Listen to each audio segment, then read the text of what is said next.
8 दिवसांपूर्वी आमच्या इथली एक बाई आपली लेकरं सोडून नवरा सोडून पळून गेली एका माणसासोबत. त्या माणसाची ओळख तिची कुठे झाली हे महत्वाचं, कारण हल्ली हा प्रकार जास्तीच व्हायला लागला. बायका लेकरांचा विचार करत नाही, जातात सोडून.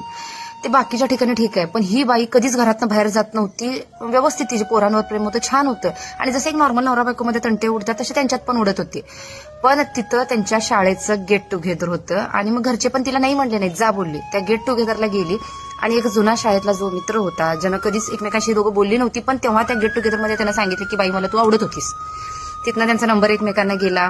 पहिल्याच्या गोष्टी पण आठवल्या, काय काय बोलले, पण आता आयुष्यात काय घडले ते पण एकमेकांना सांगितलं. त्याच्या आयुष्यात तो पण लय दुःखी झालता आणि हिच्या आयुष्यात हिला पण लय दुःख झालतं. म्हणजे आधी पण होतं सगळं व्यवस्थित, पण हे नंतर एक्स्ट्रीम वाटायला लागलं ज्या वेळेला ह्या दोघांची ओळख झाली. त्यातनं त्यांची जवळीकता वाढली, पळून गेली. मला काय सांगायचं आहे, गेट टुगेदर घेताय ना तर छान जुन्या गोष्टी, शाळेतल्या गोष्टी आठवा, एन्जॉय करा. जगण्याला एक उभारी येतं, ते करा ना.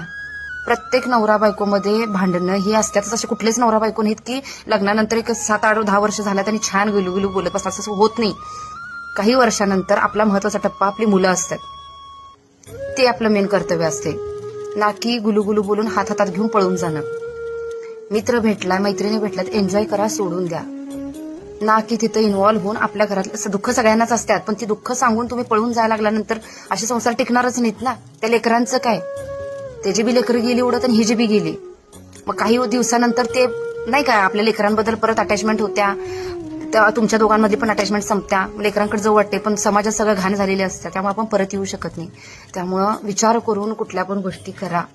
लगेच भावनेच्या आहारी जाऊन कुठली गोष्ट करू नका.